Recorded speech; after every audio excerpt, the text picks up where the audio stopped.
पुंडलीक वरदे हरी विठ्ठल श्री ज्ञानदेव तुकाराम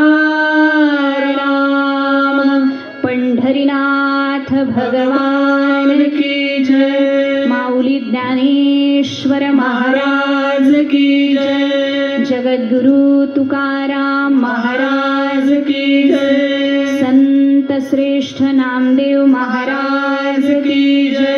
गोपाल कृष्ण भगवान की जय। ज्ञानोबाराय बोलतात नामदेवरायांना, धन्य धन्य नामदेवा तुम्ही, ज्यांच्या कीर्तनामध्ये प्रत्यक्ष अनंत कोटी ब्रह्मांड नायक नाचतो। अनेक भक्तांनी देवाला नाचवलं, गोपिकांनी नाचवलं की नाही भगवंताला। एक पाय नाचिवरे गोविंदा घागरीच्या छंदा म्हणून देवाला नाचवलं। तसं नामदेवरायांनीही देवाला नाचवलं, तसंच मीराबाईंनीही देवाला नाचवलं। मीरा स्वतः नाचायची, मीराबाई बरोबर परमात्माही नाचायला लागायचे।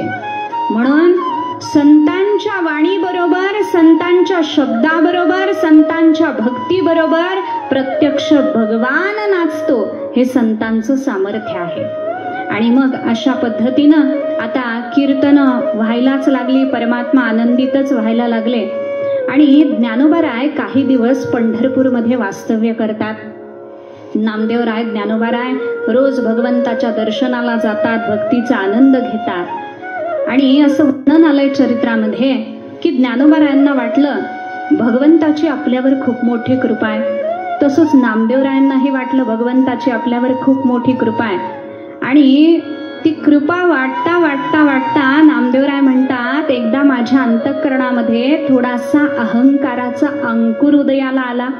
नामदेवा प्रती जाहला अभिमान, लाडकाची मी तो पूर्ण भक्त।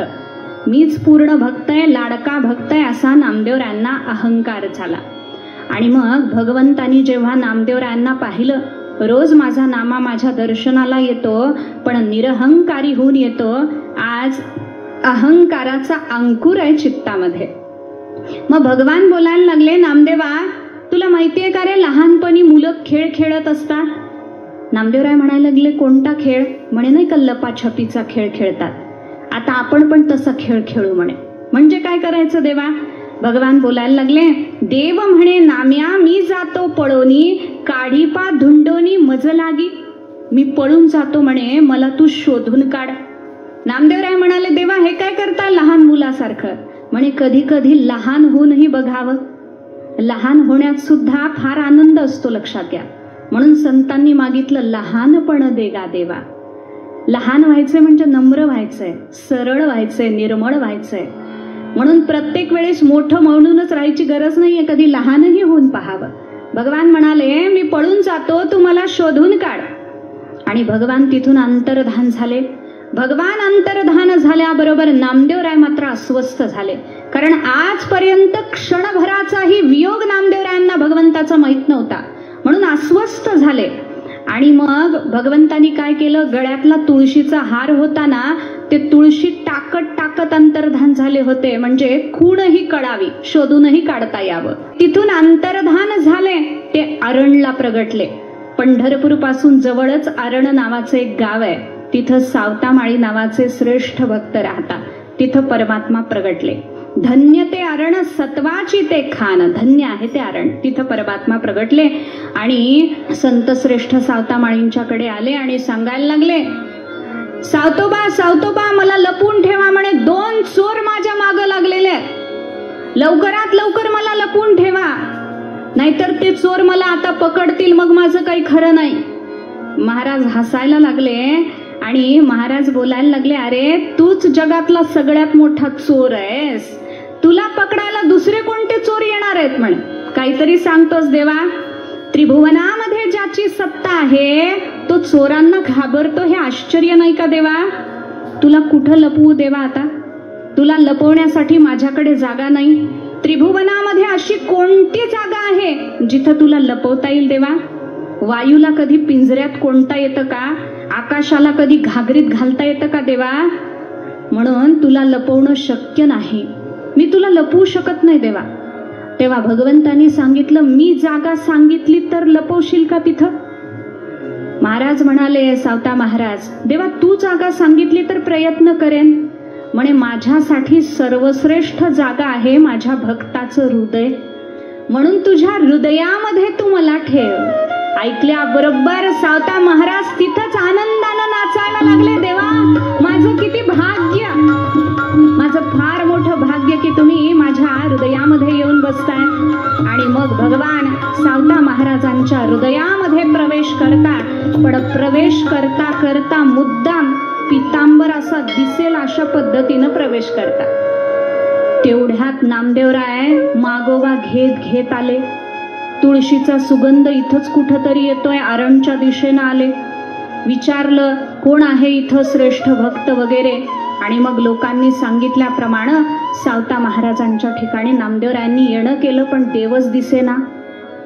अस्वस्थ झाले, खूप करुणा अंतःकरणामध्ये निर्माण झाली आणि बोलायला लागले, जर देवा तुझं दर्शन मला झालं नाही तर एका क्षणामध्ये माझा प्राण निघून जाईल.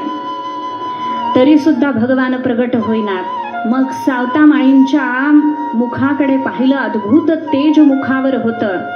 तुळशीचा सुगंधही तिथूनच येत होता. निश्चितच माझा परमात्मा यांच्याकडे असला पाहिजे म्हणून सावता महाराजांचे पाय नामदेवरायांनी धरले असं नाथ महाराज वर्णन करतात. आणि जेव्हा पाय धरले आणि सांगितलं, माझा प्रभू मला दाखवा, सावता महाराजांना दया आली. मस्तकावरून हात फिरवला, भगवंताची विनवणी केली, बाहेर या. भगवान बाहेर येईनात. हृदय चिरून भगवंताला बाहेर काढलं. अनंत कोटी ब्रह्मांड नायक प्रगटले. नामदेवरायांनी जेव्हा हे पाहिलं, सावता महाराजांचेही पाय धरले, भगवंताचेही पाय धरले आणि बोलायला लागले, देवा का ठकवलंस. सावता महाराज बोलतात, नामदेवा मनात अहंकार तर झाला नव्हता ना, जेणेकरून भगवान लपून बसले. मग नामदेवरायांच्या खूण लक्षात आली. म्हणे नाथ महाराज म्हणतात, खूण लक्षात आल्याबरोबर निरहंकारी अवस्था झाली आणि भगवंताला सांगितलं, आता कधी अहंकार धारण करणार नाही. जर संत श्रेष्ठ नामदेव महाराजांच्या अंतःकरणात अहंकाराचा अंकुर निर्माण झाल्यावर भगवान त्यांच्यापासून दूर जातात, तर आपलं हृदय अहंकाराने खचाखच भरलेलं असतं.